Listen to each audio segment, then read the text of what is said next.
वहीं हमारे वरिष्ठ सहयोगी प्रभाकर मिश्रा भी हमारे साथ सीधे लाइव जुड़ चुके हैं। प्रभाकर, जब सुप्रीम कोर्ट से झटका लगता है तो किसी के लिए भी आप समझ सकते हैं कितना बड़ा सेटबैक। सुप्रीम कोर्ट की तरफ से क्या कुछ टिप्पणी की गई, क्योंकि हाई कोर्ट के फैसले को बरकरार रखा गया है? देखिए, राज्य सरकार की तरफ से, पश्चिम बंगाल सरकार की तरफ से हर संभव कोशिश की गई कि परीक्षा रद्द न किया जाए। लास्ट मोमेंट में सरकार यहां तक कहने लगी थी, दलील देने लगी थी कि जो टेंटेड हैं, जहां पर जो उम्मीदवार गलत ढंग से जिनका सिलेक्शन हुआ है, उनको बाइफरकेट कर लिया जाए, केवल उनका परीक्षा रद्द किया जाए, उनकी नौकरी उनको नौकरी से हटाया जाए, सबको नहीं हटाया जाए। लेकिन सुप्रीम कोर्ट ने जो कल फैसला दिया, उन्होंने कहा कि पूरी परीक्षा प्रक्रिया ही दूषित है। वेटिएटेड लिखा है सुप्रीम कोर्ट ने कि पूरी परीक्षा प्रक्रिया ही दूषित है, और ऐसे में इसको बाइफरकेट करके इसको गो अहेड नहीं किया जा सकता। और इसलिए सुप्रीम कोर्ट ने पूरी प्रक्रिया को रद्द कर दिया। कोर्ट ने कहा कि हाईकोर्ट के फैसले में दखल देने की कोई जरूरत महसूस नहीं हो रही है, कोई गुंजाइश महसूस नहीं हो रही है, क्योंकि सुप्रीम कोर्ट के सामने जो तथ्य रखे गए, वही जो हाईकोर्ट के सामने रखे गए थे तथ्य, वही सुप्रीम कोर्ट के सामने रखे गए थे।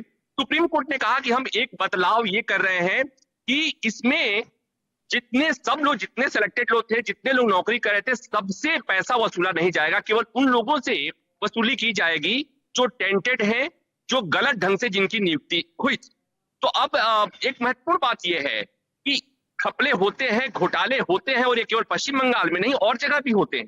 लेकिन पश्चिम बंगाल ने रिकॉर्ड ब्रेक कर दिया। सुप्रीम कोर्ट को इस तरह का आदेश देने के पीछे की जो रीजनिंग है, उसे समझने की जरूरत है। हाईकोर्ट ने जो रीजनिंग की थी, उसे समझने की जरूरत है कि जितनी वैकेंसीज थी, 25,700 की वैकेंसी थी, 26,700 के आसपास अपॉइंटमेंट किए गए। मतलब ये कि जितनी वैकेंसी थी, जितना पोस्ट था, उससे ज्यादा लोगों को अपॉइंट किया गया। दूसरी महत्वपूर्ण बात ये कि जिन लोगों ने ओएमआर सीट, जिन लोगों ने ब्लैंक छोड़ा था, उनका अपॉइंटमेंट कर दिया गया।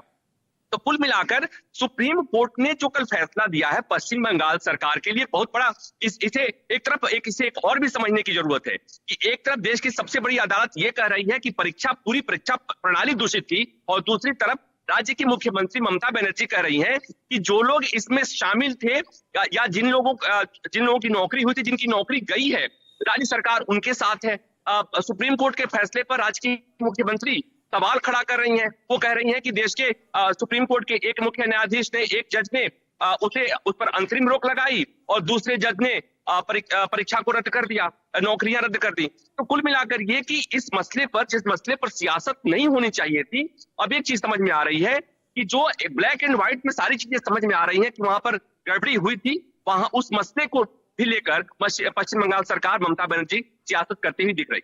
बिल्कुल, और देखिए इस पर खूब सियासत होगी प्रभाकर, लाजमी सी बात है। लेकिन प्रभाकर, समझने वाली बात यह है, क्योंकि सुप्रीम कोर्ट की तरफ से ये टिप्पणी की गई है, कोर्ट किया गया कि पूरी प्रणाली जो है दूषित कर देती है ऐसी प्रक्रिया को, और हाई कोर्ट के फैसले को अगर बरकरार रखा गया तो क्या समझे भ्रष्टाचार हुआ है, पूरी लीपापोती हुई है इस प्रक्रिया में? देखिए, कोर्ट ने तो ये कह दिया कि पूरी की पूरी नियुक्ति प्रक्रिया ही दूषित थी, और इसलिए हाईकोर्ट के फैसले में दखल देने की कोई जरूरत नहीं है। अब एक मसला और समझने की जरूरत है कि जो दूषित प्रक्रिया हुई, जिन लोगों का सिलेक्शन हुआ था, उनकी तो नौकरी चली गई, लेकिन इसके पीछे कौन लोग हैं? इसके कहने पर जितनी वैकेंसी थी, उससे ज्यादा अपॉइंटमेंट हुआ, इसके लिए जिम्मेवार कौन थे? इसके लिए सीबीआई जांच, हाईकोर्ट ने सीबीआई जांच का आदेश दिया था, वो मामला भी सुप्रीम कोर्ट में है। उस जांच को भी राज्य सरकार ने चुनौती दे रखी है। तो उस मामले पर सुप्रीम कोर्ट ने कहा कि उस मामले पर हम सुनवाई करेंगे। मतलब ये कि अभी एक तलवार लटक रही है पश्चिम बंगाल सरकार पर और सरकार के अधिकारियों पर, कि इस पूरे घपले के पीछे, पूरे ये परीक्षा में जो धांधली हुई, उसके पीछे जो जिम्मेवार लोग हैं, उनको भी तो कहीं ना कहीं उनको भी तो दंडित किया जाना चाहिए। क्योंकि इस प्रक्रिया में जिनकी नौकरी हुई थी, उसमें कुछ अच्छे लोग थे, कुछ ऐसे भी लोग होंगे जो जेन्युइनली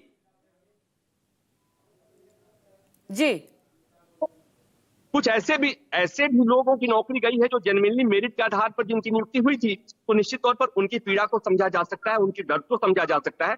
वो जिम्मेवार नहीं है उसके लिए, लेकिन जो जिम्मेवार है उनको सजा मिलनी चाहिए। और इसलिए इस मामले में जो जांच का आदेश हुआ था हाईकोर्ट का, जिसके खिलाफ पश्चिम बंगाल सरकार आई थी, एक बात तो तय है कि सुप्रीम कोर्ट में सुनवाई के दौरान, हाईकोर्ट में सुनवाई के दौरान फैसला आने के बाद पश्चिम बंगाल सरकार, जब सुप्रीम कोर्ट ने स्पष्ट कह दिया कि पूरी प्रणाली दूषित थी, उसके बाद भी राज्य की मुख्यमंत्री ममता बनर्जी मानने को तैयार नहीं है, सुप्रीम कोर्ट पर आरोप लगा रही हैं। बिल्कुल प्रभाकर, और एक बड़ा झटका जरूर लगा है ममता सरकार को। हमारे साथ जुड़ने के लिए आपका शुक्रिया।